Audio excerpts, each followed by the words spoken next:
Mula mga batang mag-aaral, punta naman sa mga batang hindi makapag-aral dahil napipilitan nilang magtrabaho. Base sa huling tala ng Department of Labor, higit 2 milyon na mga batang manggagawa sa bansa. Posible pang lumobo ito sa mga darating na taon. Sumasaklolo ngayon ang ilang pribadong organisasyon para matulungan ng mga batang ito hindi na makapag-aral kundi magkaroon ng maayos na kinabukasan. May report si Gerald Fu.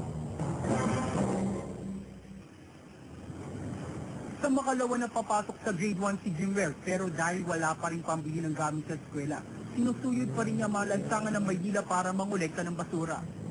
Bakit ka nanguha ng mga plastic? Para pambili ng mga gamit ko. Mga gamit sa school? Isa lang si Jimwell sa mga batang tinuturing na child labor sa Pilipinas. Sabi ng Labor Department, noong 2001, may 2.4 million child laborers na sa bansa.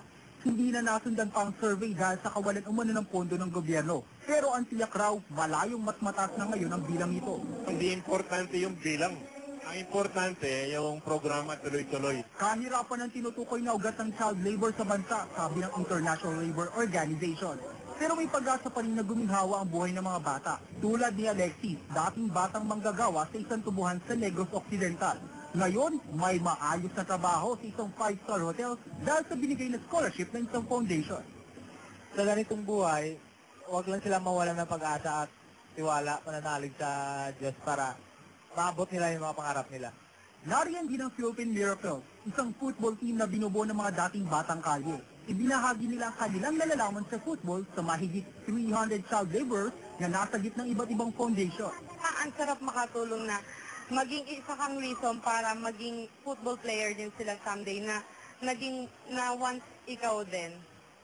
Karapatan ng mga bata na makapag-aral at makapaglaro kaya imbis na pagtrabawin, dapat tulungan nating linangin ang mga kakayahan nila. Yan ang aksyon sa Maynila, Gerald Uy, News 5.